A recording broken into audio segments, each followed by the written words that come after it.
Hi అండి, welcome two ohm food channel. ఈ కారపొడి ఏంటండి ఇంత టేస్టీగా ఉందండి.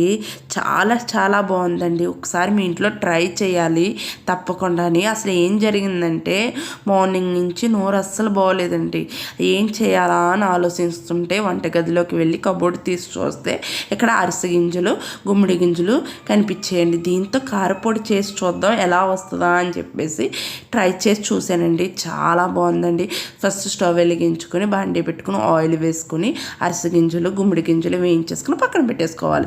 అందులో కొంచెం ఆయిల్ వేసుకుని శనగపప్పు, మినపప్పు, జీలకర్ర, ధనియాలు, పల్లీలు, వెల్లుల్లి, ఎండుమిరగాయలు, చింతపండు వేసేసుకుని మిక్సీ జార్లో వేసుకొని సాల్ట్ వేసుకొని బరగ్గా మిక్సీ పట్టుకుని వేడి వేడి అన్నంలో వేసుకొని తింటే ఉందండి, చాలా టేస్టీగా ఉందండి. ఒక్కసారి మీ ఇంట్లో మాత్రం ట్రై చేయడం మర్చిపోకండి. వీడియో చూసి వెళ్ళిపోవడం కాదు, లైక్ చేయండి, షేర్ చేయండి, సబ్స్క్రైబ్